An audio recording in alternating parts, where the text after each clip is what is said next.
the boy never expected that his wealthy grandfather would force an arranged marriage on him. If he refused, the family fortune would be left to the dog instead. He was utterly stunned. Even more unbelievable was that his intended spouse happened to be the girl he disliked the most, someone who often lectured him over trivial matters. They couldn't stand each other, yet Grandpa insisted he wasn't joking. It turned out that in his youth, he had fallen for a girl, but they never ended up together. By coincidence, that girl was actually the grandmother of the female lead. To make up for the regrets of their youth, they arranged this marriage for their grandchildren. The female lead was strongly opposed at first, but unexpectedly, her grandmother held a secret over her. After a private conversation, she suddenly changed her mind. Grandpa gave them 3 days to think it over, then left without looking back. The male lead wondered what the female lead's secret was. It might be the key to getting out of this mess, but she refused to share it with him. After parting on bad terms, he still didn't realize that her dislike for him had started simply because of exam rankings. No matter how hard she tried, she always ranked below him, which frustrated her deeply. That's why she often picked on him. Over time, they grew to resent each other.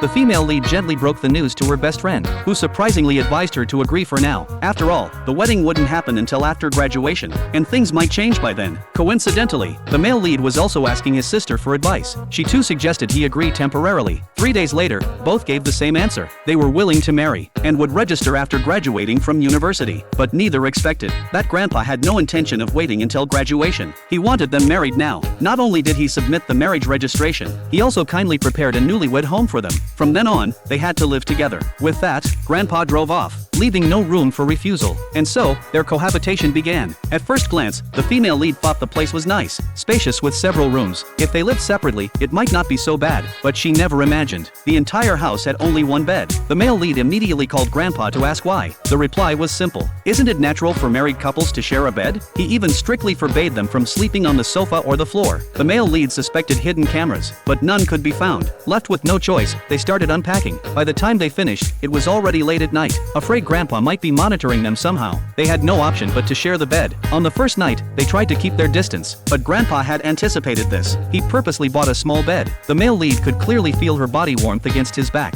and the scent of her shampoo. To distract himself, he asked why she had agreed to the marriage. She replied it was for her dreams, so she would endure it no matter what. He guessed it was related to the secret her grandmother held. The next day, the female lead sternly warned him not to reveal their marriage to anyone, and of course, the male lead had no intention of inviting trouble either.